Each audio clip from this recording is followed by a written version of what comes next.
Marathi subject में जो last time में विभाग 5 मतलब जो 5th वाला, सीधे बैठ जाओ, जो 5th वाला आता है विभाग 5वां, उसमें आपको क्या हल करना है, क्या लिखना है और क्या नहीं लिखना है, क्योंकि इतने सारी चीजें आपको लास्ट में आती हैं।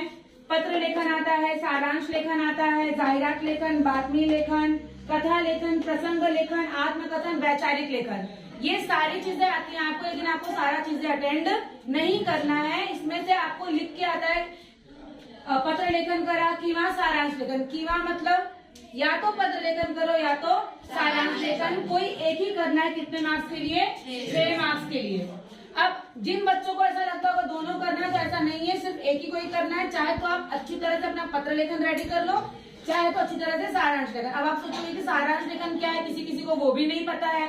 सारांश लेखन मतलब हम लोग इंग्लिश में बोलते हैं समरी राइटिंग। क्या बोलते हैं? Summary writing. हिंदी में भी आता है उनको लिखने के लिए, और इंग्लिश में भी आता है समरी लिखने के लिए, और मराठी में इसको बोलते हैं सारांश लेखन। मतलब जो आपका पैराग्राफ दिया रहता है, पैराग्राफ में से कुछ इंपॉर्टेंट लाइनें आपको ढूंढ के लिखनी होती है और खुद से बना के भी कुछ लाइन लिखनी होती है, उसको हम बोलते हैं समरी राइटिंग। उस पर आपको 6 मार्क्स, अब 6 मार्क्स के लिए तो आप 4 लाइन या एक पैराग्राफ लिखोगे तो आपको 6 मार्क्स मिलने वाला नहीं है।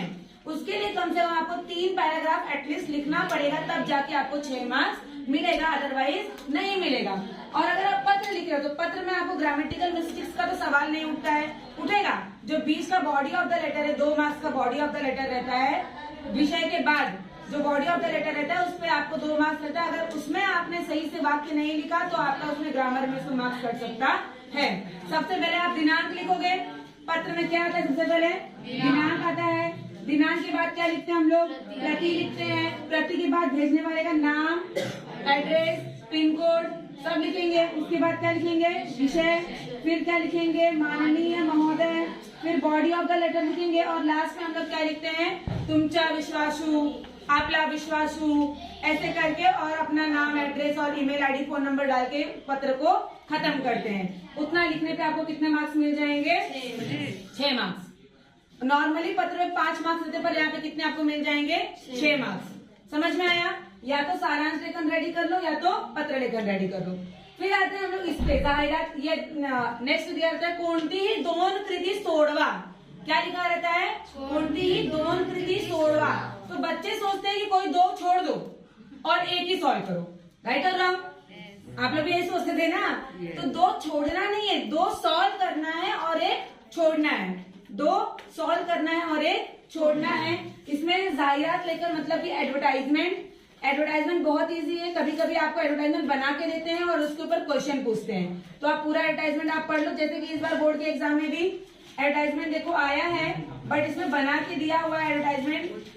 इसमें पूरा एडवर्टाइजमेंट बना के दिया है और इसके ऊपर क्वेश्चन करते हैं। सिर्फ 5 क्वेश्चन करेंगे 5 मार्क्स के लिए। बहुत इजी होता है ये, तो आप ऐसे आपका 5 मार्क्स अचीव कर सकते हो। उसके बाद है बातमी लेखन। इसका मतलब होता है रिपोर्ट राइटिंग। इसमें आपको किस डेट पे क्या हुआ है, कौन वहाँ के मुख्य अतिथि है, सब वो सब दिया रहेगा आपको प्रॉपर। इसमें भी 3 से 4 पैराग्राफ, दैट मीन्स कि 1.5 पेज कम से कम भरना पड़ेगा, 1.5 पेज। ओके। उसके बाद कथा लेखन आता है। कथा लेखन भी आपको मुद्दा दिया रहता है, किसके बारे में कथा लिखना है। वो कथा लेखन अगर आप लिखोगे तो वो भी आपको कम से कम 1.5 पेज लिखना पड़ेगा, तब जाके आपको कितने मार्क्स मिलते हैं? 5। वो भी अगर ग्रामेटिकल मिस्टेक्स रही तो 3.5, 4 ऐसे ही देते हैं, बट अगर आप पूरी तरह से अपना कोशिश करोगे, मेहनत करोगे तो हो जाएगा। तो इन तीनों में आपको कोई भी 2 अच्छे से प्रिपेयर करना है। या तो जाहिरात लेखन तो पक्का कर ही लो, या तो बातमी लेखन करो या कथा लेखन। इन दोनों में से कोई एक आपकी चॉइस है, आपको कौन सा करना है। क्योंकि कोणतीही 2 कृती सोडवा, 2 ही करना है, तो आप कोई 2 इसमें से अच्छे से करो। फिर आता है हमारा प्रसंग लेखन, आत्मकथन और वैचारिक लेखन। प्रसंग लेखन मतलब कोई एक घटना या कोई एक जगह आप घूमने गए हो, वहां का प्रसंग, वहां के बारे में बातें बताना।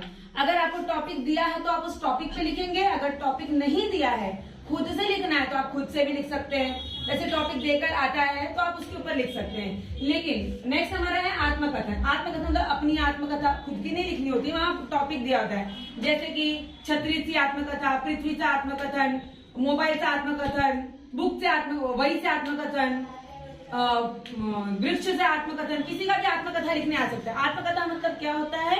मतलब जिसके बारे में आत्मकथा लिखना है उसकी शुरुआत कहाँ से हुई। जैसे अगर वृक्ष का है तो पहले बीज बोया जाता है, फिर वो बड़ा होता है, फिर उसको फल फूल लगते हैं, हवा देता है, फिर उसको लोग काट देते हैं। मतलब सारी चीजें, पेड़ से क्या क्या बनाया जाता है, पेपर बनता है, धागे बनते हैं, बहुत सारी चीजें बनती हैं। तो उसकी पूरी आत्मकथा लिखनी है, उसके साथ जिंदगी में क्या क्या होता है। छाते का आत्मकथा आ जाता है, किसी भी चीज का, झाड़ू का आत्मकथा हो सकता है, किसी का भी आत्मकथा आ सकता है, तो आपको लिखना पड़ेगा। वैचारिक लेखन भी सेम होता है, अपना विचार स्पष्ट करना। आत्मकथन, वैचारिक लेखन, प्रसंग लेखन और कथा लेखन, ये जो चारों है ना, ये सब मिलते जुलते चीजें सब आपको अपने मन से सेंटेंस बना बनाकर लिखने होते हैं। इसलिए आपको सेंटेंस बनाने तभी आएगा जब आप मराठी की स्टोरी, मराठी की कथा, मराठी का आत्मकथन, प्रसंग, वैचारिक, सब आप कम से कम पढ़ोगे। कुछ नहीं तो हर एक चीज का 4-4, 5-5 टॉपिक पढ़ोगे तो आपके पास वर्डिंग्स, हम कोई भी चीज तब लिख पाते जब उसके लिए हमारे पास शब्द होते हैं। शब्द ही नहीं रहेंगे तो वाक्य कहां से बनेंगे, राइट। तो इसीलिए आपको शब्द मिले, जिसके लिए आपको इसको रीडिंग करना। मोहित, व्हाट इज दिस? शब्द मिले, इसके लिए आपको रीडिंग करना बहुत जरूरी है। सबको बोल रही हूं मैं, ठीक है। रीडिंग करो, शब्द आपके पास अपने आप आएंगे। क्योंकि अभी मैंने लेटर दिया था परसों की 2 दिन पहले, कोई लिख नहीं पा रहा था प्रॉपर, राइट। क्योंकि आपके पास वर्ड्स नहीं है लिखने के लिए। वर्ड्स तब आता है जब आप बार बार पढ़ोगे, समझोगे, मराठी से हिंदी में माइंड में ट्रांसलेट करोगे, फिर मराठी में ट्रांसलेट करोगे, उसको अंडरस्टैंड करोगे, तो आपके पास वर्ड्स आएंगे, तभी आप सेंटेंस बना सकोगे, ठीक है। और इन तीनों में से भी आपको कोई एक करना रहता है। क्या? एक। एनी वन 8 मार्क्स के लिए तो कम से कम 2 से 2.5 पेज का होना चाहिए। और वैसे भी हम लोग अगर अपने मन से, हम लोग हिंदी में तो कैसे लिखते जाते, कोई टेंशन नहीं। 2 क्या 3 पेज भर देंगे, ऐसा हुआ तो वैसा हुआ, तो खाए तो पिए, तो नहाए तो धोए, सब लिख देंगे। वैसे ही मराठी में भी आपको लिखने आना चाहिए। और चाहे प्रसंग लिखो, चाहे आत्मकथन, वैचारिक लेखन, कुछ भी लिखो, इसमें से कोई एक ही लिखना रहता है। 2 से 2.5 पेज आपका जाएगा।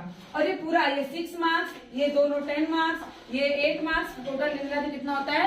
24 marks. 24 marks, that means almost आपका 4 to 5% ऑलमोस्ट 4 पॉइंट समथिंग है, मतलब 5% ऑलमोस्ट आपका इस पे डिपेंड रहता है। विभाग 5 आयोजित लेखन पे मराठी। अब मुझे बताओ, अगर ये अच्छे से कर लोगे तो आपको चलो 24 लिखा है 20 मिलेगा। ओरल का 20 मार्क्स आपका रहता है, 20 मार्क्स। उसमें से आपको कुछ नहीं तो अगर 15 भी मिल गया, और आपका जो पैराग्राफ है उसमें से आप कुछ ना कुछ तो लिखोगे। इसलिए समानार्थी, विरोधार्थी, वाक्य प्रयोग, काल ओढ़खा, लिंग ओढ़खा, वचन बदलो, ये सब अच्छे से करके जाओ, ठीक है। तो मराठी में आप स्कोर अच्छा कर सकते हो, चलेगा, ठीक है।